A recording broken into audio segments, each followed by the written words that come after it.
nagmamadaling umaga. That time check was brought to you by ACS Manufacturing Corporation. ISO certified world-class quality. ACS Santon Plus Gold. Pa-check up ako sa doktor. May nakitang bukol sa abdo ko. Ooperahan daw ako. May nagsabi sa akin na itry ko daw yung Santon Plus Gold. 3 beses isang araw ako uminom sa loob ng 2 buwan. Natunaw na ang bukol sa abdo ko. Santon Plus Gold. Mas pinalakas, pinagaling, pinahusay. Mabibili sa mga butika. Mahalagang paalala, ang Santon Plus Gold ay hindi gamot at hindi pwedeng gamiting panggamot sa anumang uri ng sakit.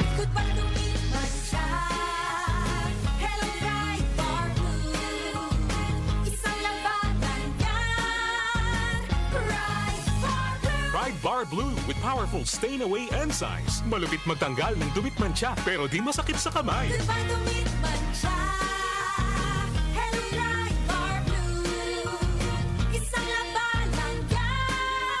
Tested ang cotton and polycotton. Sa mancha, malupit. Sa kamay mo, mabait. Pride Bar Blue. Manufactured by ACS Manufacturing Corporation. ISO certified. World-class quality. ACS. Tayo na sa EO.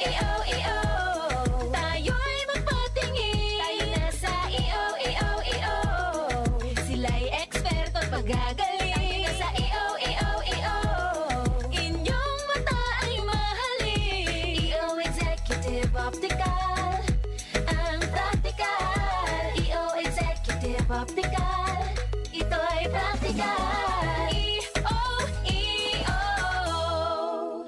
For expert eye care, come to EO Executive Optical. EO Executive Optical. Love your eyes. Santon Plus Herbal Capsule. Ako po si Angelica. May bukol po ako sa tuhod, kaya hirap po talaga ako maglakad. Nag-take ako ng Santon Plus araw-araw at 1 buwan lang.